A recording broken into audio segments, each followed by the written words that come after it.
təbrikimiz var ki, bizim belə deyək ki, dəfələrlə verilişimizdə qonaq olublar və dəfələrlə həmin mərkəzdə fəaliyyət göstərən, xüsusilə də həssas qrup o insanların istedadını biz həmişə burada böyük bir fəxrlə nümayiş etdirmişik. Söhbət Dost İnklüziv İnkişaf və Yaradıcılıq Mərkəzindən gedir ki, mərkəzin açılışından 4 il ötür. Onlar 4 yaşlarını qeyd edirlər.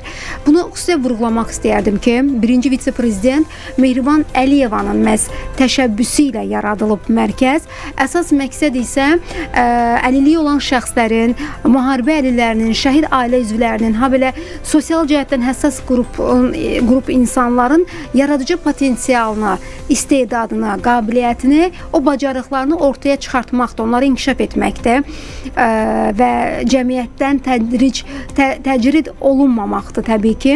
Və mən bunu da xüsusilə vurğulayım ki, Cənubi Qafqazda ilk və ən böyük bir mərkəzdir.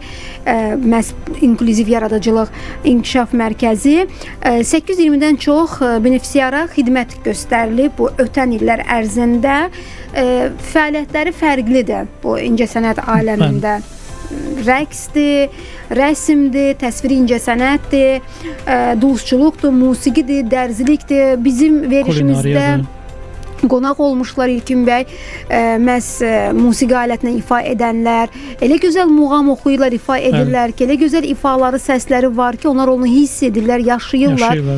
Hətta belə deyək ki, yaradıcılıqla olan bizə hədiyyə də etmişdilər. Öz əl qabiliyyətlərindən, yəni özlərinin əl əməyi ilə gözdən əlilliyi olan şəxsin bizə o hədiyyəsi, yəni ən gözəl hədiyyələrimizdən biridir. Biz təbrik edirik, gözəl bir işdə əslində qalsa və hətta onlar artıq beynəlxalq tədbirlərdə bizim ölkəmizi təmsil edirlər, get-gedə inkişaf edirlər. Yəni, məhz elə insanların yaradıcılığını, məhz onların doğrudan da bilinməyən tərəflərini ortaya çıxartmaq, onu inkişaf etdirmək və belə bir mərkəzin ölkəmizdə olması, bu çox qürur vericidir. Təbrik edirik.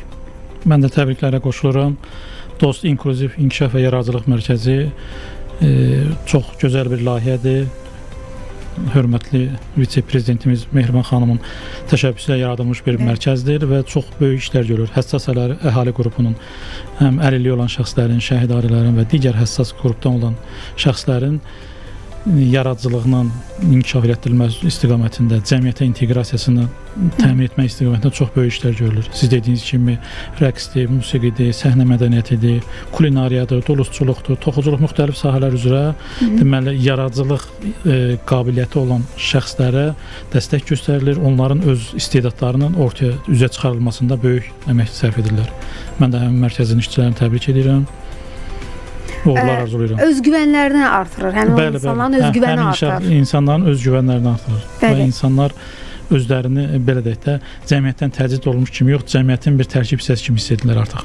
Bu da çox önəmlidir. Və çox gözəl də yaradıcılıq müxtəlif sahələr üzrə çox gözəl nailiyyətlər var, əldə edilib. Və adı üstündə bu mərkəzin əməkdaşları da o qədər həssasdılar ki, ürəkləri genişdir və çox həssasdılar.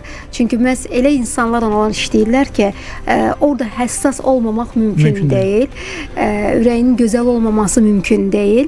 Və mən bütün mərkəzin əməkdaşlarını ürəkdən təbrik edirəm. Təlimçiləri, benefisiarları və mərkəzin məhz orada öz qabiliyyətini, istedadını ortaya qoyan hər bir kəsi ürəkdən təbrik edirəm. Uğurlar arzu edirik. Araz FM, qovuşduran radyo.